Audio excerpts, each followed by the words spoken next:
Hello friends, welcome back to channel में संदीप कुमार सोनी। आपका इस इंटरेस्टिंग वीडियो में स्वागत करता हूं। आज मैं बात करने वाला हूं ब्रांड स्ट्रेटजी के बारे में।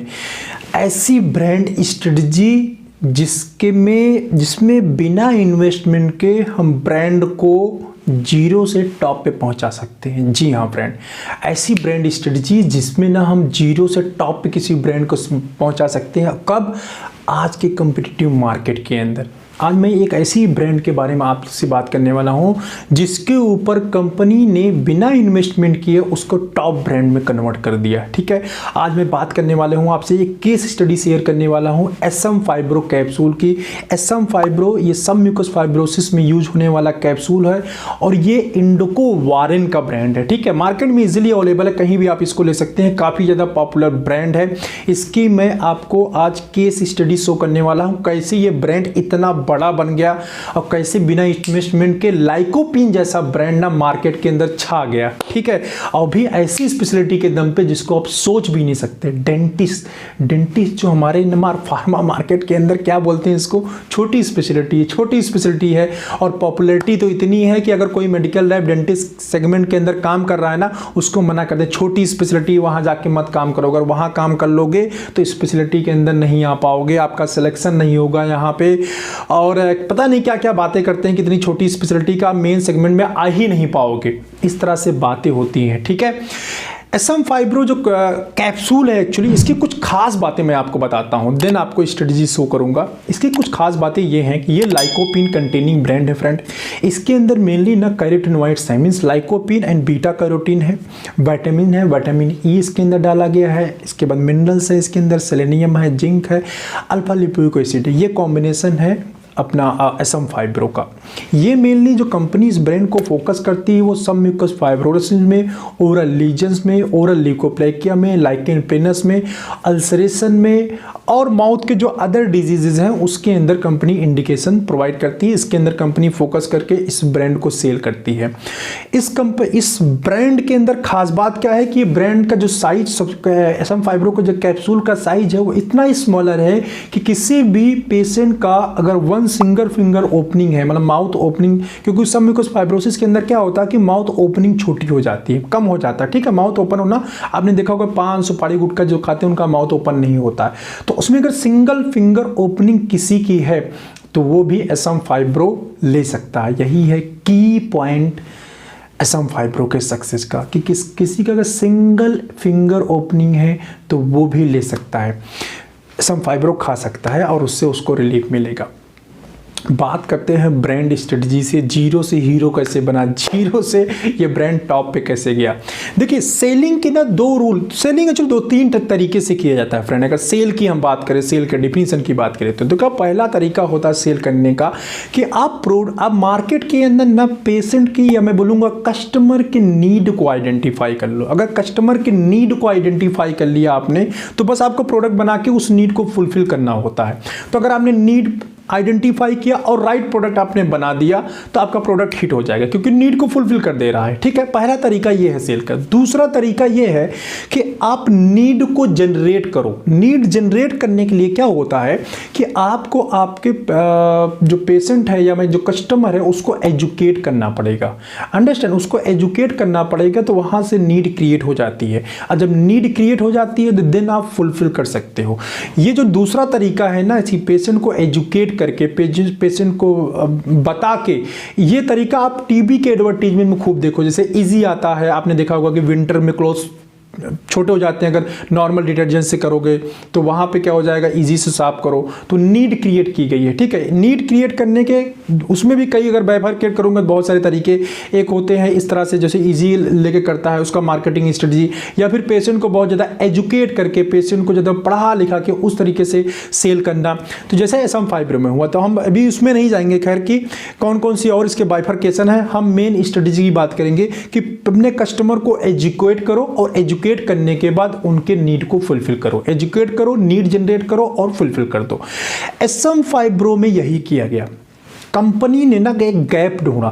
कंपनी ने क्या देखा कि यार इंडिया के अंदर अल्कोहल कंजम्पशन वाले, तंबाकू खाने वाले, पान मसाला गुटखा खाने वालों की संख्या बहुत ज़्यादा है। पूरी यूपी की बात करें, उधर वेस्ट बंगाल की बात करें, ठीक है, उधर आसाम की बात करें, तो ऑल ओवर इंडिया के अगर रीजन की बात करें ना, तो यहाँ पे पान मसाला खाने वालों की संख्या बहुत ज़्यादा है, ठीक है। पूरे ऑल ओवर इंडिया की बात करो, हमारा जो इंडियन कॉन्टिनेंट है, पूरे इंडिया के अंदर पान मसाला खाने वालों की बहुत ज़्यादा लोग खाते हैं, इसको पसंद करते हैं, एक कल्चर सा में डेवलप हो गया है। तो अभी यहाँ पे देखो, बाकी पूरे इंडिया में मैं तो गया नहीं हूँ, लेकिन यहाँ के अगर नॉर्थ की बात किया जाए, यहाँ तो शादी विवाह में ना अलग से पूरा इसका स्टॉल सा लगा होता है कि खाना पीना खाया, उसके बाद पान मसाला गुटखा आपको लेना है। तो ये कल्चर से में है, और इसकी वजह से प्रॉब्लम क्या होती है, ओरल लीजन्स की प्रॉब्लम आती है। इसके अंदर आपने टीवी में देखा होगा, माउथ कैंसर की प्रॉब्लम आती है, ल्यूकोप्लाकिया की प्रॉब्लम आती है, अल्सरेशन की प्रॉब्लम आती है, लोगों को खाना पीना खाने में बहुत ज़्यादा दिक्कत होती है, माउथ छोटा ओपनिंग बंद हो जाती है, मुंह खुलता ही नहीं, इस टाइप की प्रॉब्लम आती है। तो इस टाइप की प्रॉब्लम को ना डॉक्टर क्या कर रहा था, लाइकोपीन के थ्रू या एंटीऑक्सीडेंट के थ्रू ट्रीटमेंट कर रहा था।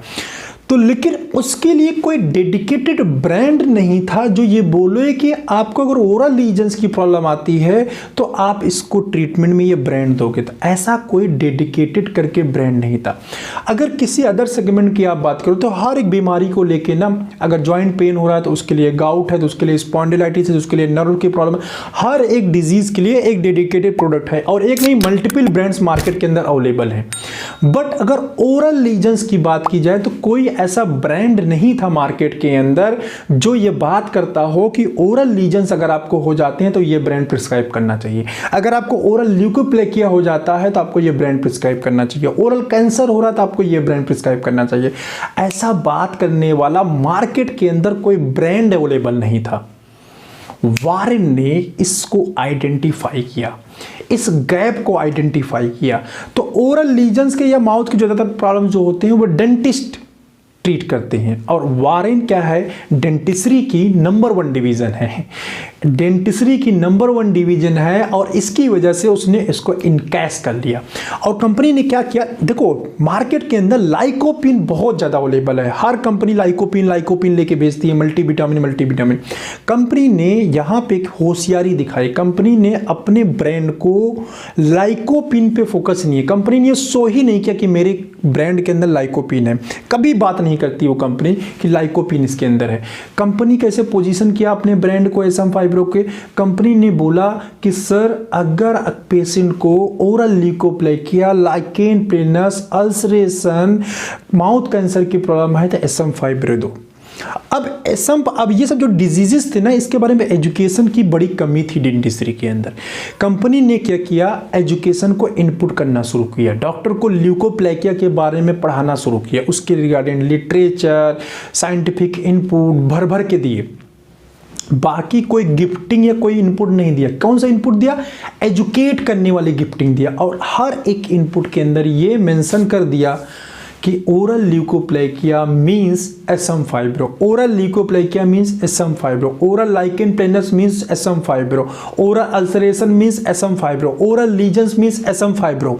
ये बहुत अच्छी तरीके से दिमाग के अंदर सेट कर दिया। इसके लिए जरूरी नहीं है कि ये एक दिन के अंदर हो गए, इसके लिए कंपनी ने कई साल मेहनत किया। ऐसी बात नहीं है, आपके अंदर पेशेंस होना चाहिए। अगर आप राइट स्ट्रेटजी लेके चल रहे हैं और आपके अंदर पेशेंस नहीं है ना, तो उसको कभी भी आप हिट नहीं कर पाएंगे। आपको ये अपने स्ट्रेटजी के ऊपर, अपनी प्लानिंग के ऊपर विश्वास भी होना चाहिए। तो कंपनी ने धीरे धीरे करके यह माइंड सेट 2-3 साल के अंदर सेट कर दिया और ब्रांड हिट हो गया विदाउट इन्वेस्टमेंट। आज जो गला काट कंपटीशन है ना इन्वेस्टमेंट के लेके, जो कि बिना इन्वेस्टमेंट प्रिस्क्रिप्शन ही नहीं निकलता साहब, एसएम फाइब्रो का प्रिस्क्रिप्शन ना बिना 1 रुपए खर्चा किए हुए निकलता है। ऐसा याद करा दिया डेंटिस्ट्री को ना कि अगर ओरल लीजन्स की कोई भी प्रॉब्लम होती है तो आपको एसएम फाइब्रो प्रिस्क्राइब करना है, just because of education, just because of education और सही गैप ढूंढ के।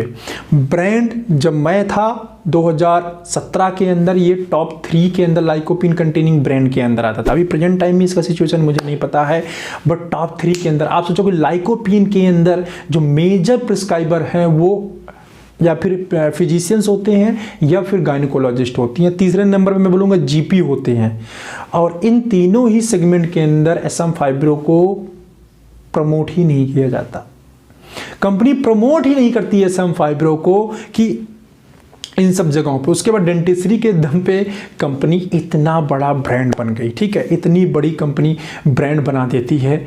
यहाँ से मैं कुछ लर्निंग आपको शेयर करना चाहूँगा जो आपको लेनी चाहिए SM फाइब्रो के साथ। क्या लर्निंग लेनी चाहिए SM फाइब्रो के साथ अगर हम खुद की अपनी कंपनी लॉन्च करने जा रहे हैं, खुद का अपना बिजनेस कर रहे हैं? सबसे पहले तो कस्टमर एजुकेशन स्ट्रेटजी आपके पास होना चाहिए। ऐसा कोई ब्रांड लेके आइए जिसमें कस्टमर को एजुकेट करके ब्रांड, देखिए SM फाइब्रो अगर कॉम्बिनेशन को आप देखेंगे तो कोई अलग सा कॉम्बिनेशन नहीं था। यहाँ पे वही लाइकोपिन, वही मल्टीविटामिन, वही बीटा कैरोटीन, वही अल्फा लिपोइक एसिड, कॉम्बिनेशन वही पुराना था, इंडिकेशन नया था। कॉम्बिनेशन वही घिसा पिटा, कोई नया कॉम्बिनेशन साहब नहीं लेके आए ये कॉम्बिनेशन वही पुराना था। लेकिन यहाँ पे क्या किया इन्होंने, एक नया इंडिकेशन रिलीज, जो इंडिकेशन में कोई प्रमोट नहीं करा, जिसके ऊपर कोई ध्यान नहीं दे पा रहा था। तो आपको क्या कर सकते हो, कस्टमर को एजुकेट करके न्यू इंडिकेशन के बारे में अपने प्रिस्क्रिप्शन को निकाल सकते हो, ठीक है, पहली लर्निंग। दूसरी लर्निंग की बात कर रहे हैं, ट्रस्ट ऑन योर ब्रांड। आपको अपने ब्रांड के ऊपर ट्रस्ट होना चाहिए जब उसकी डिजाइनिंग करो। थर्ड है, मेक कंसिस्टेंट एफर्ट। मैंने जैसे आपको बताया ये 1 साल के अंदर ऐसा नहीं हो गया, इसके लिए कंपनी ने कंसिस्टेंट एफर्ट डाला। फोर्थ है, make brand according to the customer problem. Customer के प्रॉब्लम को समझो, उसके अकॉर्डिंग ब्रांड बनाओ। जितने भी लाइकोपिन कंटेनिंग चाहे कैप्सूल आते हो चाहे टैबलेट आते हो, सबका साइज बड़ा था। लेकिन जब कंपनी ने डेंटिस्ट्री में लॉन्च किया, उनको मालूम था ओरल ल्यूकोप्लेकिया का पेशेंट है, ल्यूकोप्लेकिया में क्या होता है, माउथ ओपनिंग रिड्यूस हो जाती है। तो पेशेंट क्या करेगा, कैप्सूल को इनटेक नहीं कर पाएगा। कैप्सूल को इतना मतलब स्मॉल साइज बनाया कि सिंगल फिंगर ओपनिंग हो तो भी पेशेंट इजीली ले। तो made your product as per customer requirement, ठीक है, कस्टमर को सहूलियत हो, पेशेंट कॉम्प्लायंस काफी अच्छा हो, जिससे क्या होगा कि पेशेंट को लेने में इजी होगा, राइट।